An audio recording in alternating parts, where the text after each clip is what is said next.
என்னய்யா நடக்குது இங்கே, என்னய்யா நடக்குது, என்னுடைய வாக்கு சதவீதம் உயர்ந்திருக்குது அப்படின்ற ஒரு ஆணவத்தில் அவர் ஆடின்னு இருக்காரு அப்படின்னு சொல்கிறாங்க. சீமான் அண்ணன் சீமான் உடைய கட்சியிலேருந்து விலகின பலரும் அந்த ஆள் அவனுக்கு தோன்ற மாதிரி எல்லாம் பண்ணுறாங்க. எங்களால் அங்கே இருக்க முடியாது, மரியாதை இல்லாத இடத்துல நாங்கள் இருக்க மாட்டோங்க அப்படின்றாங்க வேறு சிலர். பல நிர்வாகிகள் தொண்டர்கள் போனால் பரவாயில்ல, நிர்வாகிகளே போகிறாங்க. என்ன ஐயா நடக்குதுங்க, இவருக்கு என்ன ஒரு சோதனை காலம் வந்திருக்கு சீமான் அண்ணனுக்கு அப்படின்னு தான் கேட்க தோணுது. ஆனால் அவர் இது இலை உதிர் காலம் இல்லை, இது பழம் உதிர் காலம், இது மலை உதிர் காலம், இப்படி ஏதோ சொல்லின்னு காலத்தை ஓட்டின்னு இருக்காரு. வேறு என்ன சொல்கிறது இல்லை, ஐயோ போச்சே அப்படின்னு அழுவ முடியும். அதுவும் கரெக்ட் தாங்க. அவருடைய பாணியில் ஏதோ சொல்கிறாரு, அது நம்மளுக்கு பிடிக்கல. நம்மளுக்குன்னா எனக்கு பிடிக்காமலாம் இல்லை, வெளியில் ஒரு சிலருக்கு பிடிக்கல. என்ன பண்ணுறது, எப்படியோப்பா. சீமான் அண்ணன் இதே ரேஞ்சில் போச்சுன்னா இன்னும் ஒரு 6 மாதத்தில் கட்சியில் எலெக்ஷனில் நிற்கிறதுக்கே ஆள் இல்லாமல் போயிடுமே அப்படின்ற மாதிரியும் வெளியில் பேசிக்கிறாங்க. இதெல்லாம் நான் பேசுகிறது இல்லைங்க, இதெல்லாம் வெளியில் பேசிக்கிறாங்க. அதை கேட்டுட்டு நான் என்னுடைய சேனலில் சரி நம்மளுக்கு ஒரு டைம் பாஸ் ஆகணுமேன்னு நான் பேசின்னு இருக்கேன்.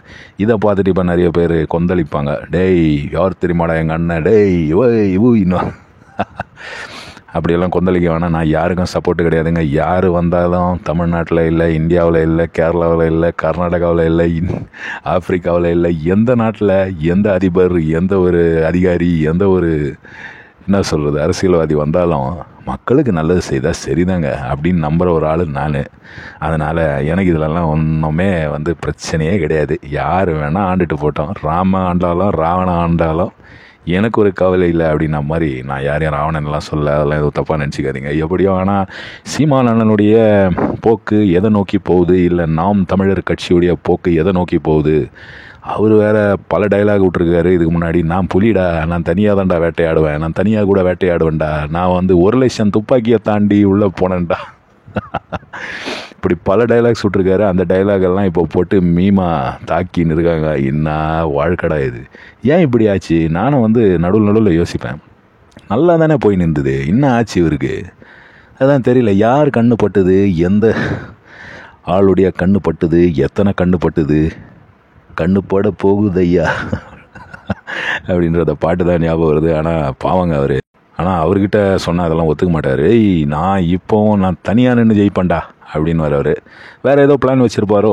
ராஜதந்திரங்கள் தமிழ்நாடு அரசியலில் புதுசா அப்படின்னு கேட்டிங்கன்னா புதுசு கிடையாது, ரொம்ப பழசு. ராஜதந்திரம் எடுத்து விட்டுக்கினே இருப்பாங்க.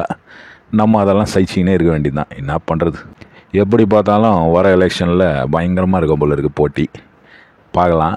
இந்த ஒரு சீமான் அண்ணனுடைய இந்த ஒரு கட்சியை பற்றி இப்படி ஒரு விமர்சனம், ஏன்டா அவருடைய ஃபோட்டோவை மட்டும் வச்சுன்னு நீ மூஞ்ச காட்ட மாட்டியா அப்படின்லாம் கேட்பீங்க. அப்படிலாம் இல்லைங்க. நான் அவ்வளோ பெரிய ஆள்லாம் கிடையாது. என்னால் மூஞ்ச காட்டுற அளவுக்கு நம்மக்கிட்ட கேமரா ஃபெசிலிட்டிஸ்லாம் இல்லை, ஷூட்டிங் எடுக்கிறதுக்கு இடம் இல்லை. அதனால சரி அப்படியே வாய்ஸ் ஓவராக போட்டுடலாம். நீங்கள் வாய்ஸ் தானே கேட்க போகிறீங்க, அவர் ஃபோட்டோவை வச்சு ஒரு வாய்ஸ் போட்டுடலாம், ஒரு வித்தியாசமாக இருக்குமே அப்படின்னு நினச்சி தான் நான் இது பண்ணுறேன். எப்படியும் வரும் நாட்களில் பார்க்கலாம் என்ன நடக்குதுன்றது. இன்னும் தொண்டர்கள், அதிகாரிங்க, நிர்வாகிங்க இப்படி எல்லாம் இலை உதிர்காலம் மாதிரி உதிர்ந்து பழம் உதிர்காலம் என்னென்னமோ சொல்கிறாங்கப்பா. கம்பி கட்டுற கதையெல்லாம் சொல்கிறான் அப்படின்னா மாதிரி. என்ன நடக்க போகுது தெரியல.